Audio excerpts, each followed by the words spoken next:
Senator Barack Obama having returned to Washington today to, among other things, attend the president's address before the joint session of Congress. He had other business earlier in the day, which we'll get to in a moment. Senator has been good enough to join us now from the Capitol. Senator Obama, thanks for your time tonight. Thank you so much for having me. Not so greatest hits tonight in the president's address. I mean, we counted here at least 9 reruns in this from previous States of the Union and previous speeches to the nation, ranging from Katrina to the use of the phrase enrichment of uranium, which we've heard somewhere in the past before. What did that speech strike you as? Well, it was warmed over past State of the Union speeches. And as I travel across the country, the American people want much, much more. They are anxious about their economic futures. They're seeing their homes foreclosed. They're seeing jobs contracting. They are concerned about being able to send their kids to college. And what they want is leadership from the White House, not simply recitation of problems or looking to some of the same old proposals that we've seen over the last couple of decades. And so I think most viewers would see a mismatch between the size of our challenges and the smallness of the prescriptions that were offered by the president. Not to put 2 carts before one horse, Senator Obama, but if that had been you giving a State of the Union address tonight, what are the first 2 or 3 things that come to your head here that you would have said that you did not hear tonight? Well, what I would have said is that we have to have a bold strategy for dealing with our economy, and that means not only short-term economic stimulus, that it included a package for unemployment insurance expansion, because long-term unemployment is much higher than it's been in the past. It wouldn't just mean dealing with seniors and making sure that they're getting rebates that help them with higher costs, but it would mean critically improving our education system, making sure that college is more affordable through a $4,000 tuition credit, revamping our energy policy entirely so that we are capping greenhouse gases, that we are investing in solar and wind and biodiesel, that we are investing in the kinds of green jobs that can drive our economy for decades to come. That's the kind of leadership on the domestic side. And on our foreign policy, what I would have liked to see is that we had a plan to exit from Iraq, not a nebulous plan that some, like your previous listener, Senator McCain, have suggested might last 2 decades, 3 decades, 50 years, but rather a plan that says we're going to put the Iraqis in a situation where they have to take responsibility for hammering out agreements between the Shia, the Sunni, and the Kurds, so that we can refocus attention on Afghanistan, where things are slipping into a very dangerous situation.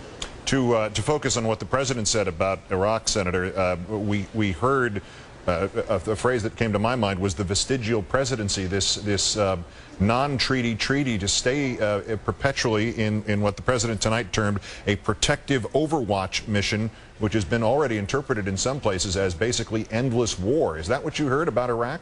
Well, we know that that is what the White House has been foreshadowing. They've been in discussions with the Iraqis about this. I don't think it is consistent with American traditions or consistent with American national security interests to bind the next president's hands in what I believe has been overall a failed policy in Iraq. And I can assure you that there will be a lot of resistance in the Senate, and I, as a presidential candidate and possibly the next president, will work very hard to ensure that my hands are not tied and I can pursue what I think is in the best interest of the American people. Gosh, you mentioned the possible president part. That I'm glad you did, because I have a question about that too. Did you perhaps overshadow? Did you and Senator Kennedy perhaps overshadow this speech tonight with your gathering earlier today in Washington?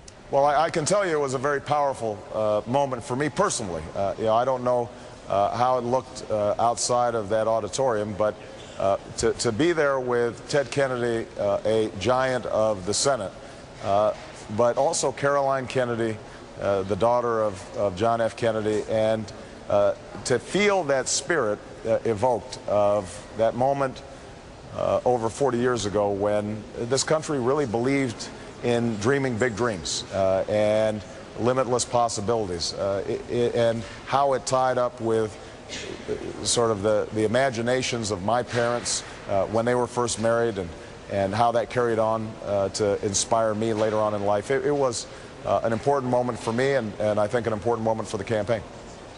Senator, it's Chris Matthews. I've never seen the Kennedys in all the years I've watched them bestow on someone outside their family their legacy. What did it feel like to hear Ted Kennedy and so many particulars take your side in this presidential debate? Well, as I said, Chris, it was a powerful moment. Folks who were there, I think, saw that part of the reason it was so moving was not only Senator Kennedy and Caroline and Patrick Kennedy's ability to evoke that idealism that has been so much a part of the Kennedy legacy, but also to see 4,000 young people and to recognize that they were feeling what perhaps their parents or even grandparents might have felt so many years ago. That was exciting, because part of what this campaign's been about is rekindling that sense of possibility that we can solve problems like healthcare and energy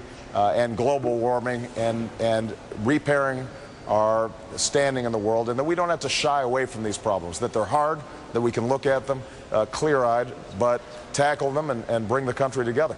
Senator, one question about themes and annotations. Is it fair to say that there is something of a construction being made on your behalf, if not by you, that you're being positioned as the John F. Kennedy of the 21st century? And I'm saying that with a slight cringe to it, because I can't imagine anybody really feels comfortable with that. Is that a really razor's edge that you have to walk in terms of that endorsement today? I think you are absolutely right that I'm not comfortable with that comparison. Okay, good. John F. Kennedy is a singular figure. Bobby Kennedy is a singular figure in our history.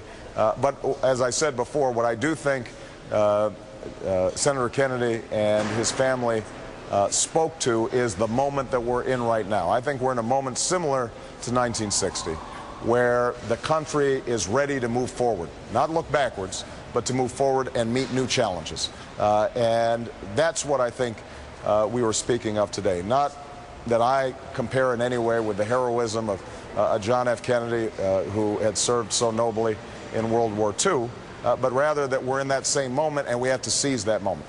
On the subject of seizing the moment, one last question here about the politics of this week, particularly tomorrow and Florida. Senator Clinton announced her plans to visit supporters there after the polls close tomorrow night, in accordance with her pledge not to campaign in the state before its primary. Are you going? Where are you going to be tomorrow night, first of all? And do you think the spirit of that pledge about Florida is being upheld within the Democratic Party? Well, I can't speak for any of the other candidates. I know that what I've said is I would not campaign in Florida during their primary season. That was a commitment all of us made to the early states. I've abided by that pledge. There are no delegates being allocated or decided, and so nobody's campaigned, and so really it's just a beauty contest. But there's no doubt that the state of Florida is extraordinarily important in the general election, and once I'm the nominee, I intend to spend a lot of time there. Of course, it was hard not spending time in Florida in January. There were many weeks where I was tempted to do a little campaigning in Miami. Well understood, Senator, I have sir. to ask you one last question. There's talk today in the press that former President Bill Clinton has changed his tactics with regard to this campaign for the nomination, and he will behave differently with regard to your record and your positions. He will be positive now. Do you see any signs that that is a new tactic on his part? You know, I'm not really up to speed with the tactics of the other campaigns. Here's what I know, though, Chris, is that people desperately want us to figure out how to solve their problems. And we have an opportunity on health care to set up a program where everybody has access to health care that's as good as the health care I have as a member of Congress. People desperately want to figure out how are they going to finance their child's college education. And I've got a plan to provide a $4,000 tuition credit for those young people. So those are the things that I want to talk about as much as possible in this next week. I think that's what the voters want to hear. I do think that last week you saw a lot of distractions and sort of slipping back into the old politics. What I've tried to do throughout this campaign, and I'm not always perfectly successful at it, but I keep on trying to move our dialogue in the direction of a new politics that says instead of spending a lot of time bickering, we're going to spend a lot of time presenting solutions to the American people and enlisting them in the process of change. A long day for Senator Barack Obama of Illinois. We made it a little longer. Thanks for bearing with us, sir. We appreciate it. Great to talk to you. Thank you.